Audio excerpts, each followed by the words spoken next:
170 dogs were pulled from one hoarding house in my area 2 years ago, and these dogs were bred over and over again. These were two of them. From first looks, they weren't highly adoptable. They were older, had skin issues, and lacked social skills. So of course, I wanted to foster them. They might look like the same dog, but they're different. That's how inbred these dogs were in this house.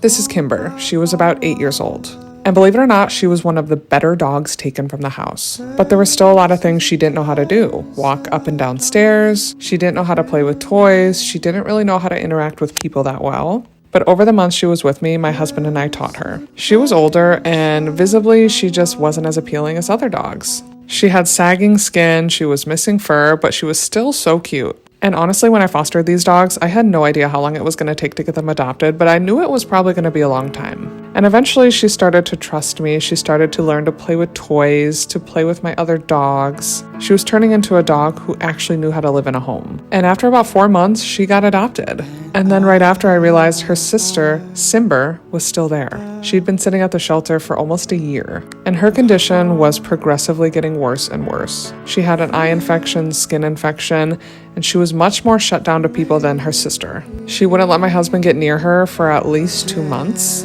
and she visibly flinched when you went to go pet her. And the reason I'm telling you these stories is because November is Adopt a Senior Dog Month. And I think senior dogs get passed up a lot because people just see them as old and near the end of their life. They're not going to have as much energy as younger dogs. But that's not true at all. Not that any dog deserves to sit in a shelter, but senior ones especially. I knew that if I didn't pull Simber and foster her, she was probably not going to make it out of there.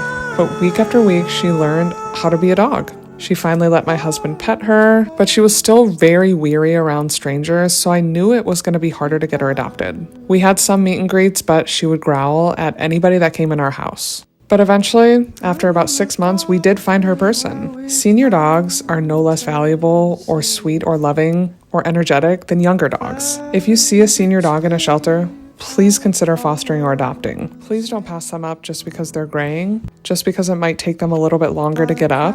Senior dogs can still learn new things and be amazing companions. And this November, I highly encourage you to foster, adopt, or just take one out for the day and share your stories about how amazing senior dogs can be. They're loyal, they're loving, and they can make a great companion for anybody. And it took a while, but we got both of these sisters adopted into their forever.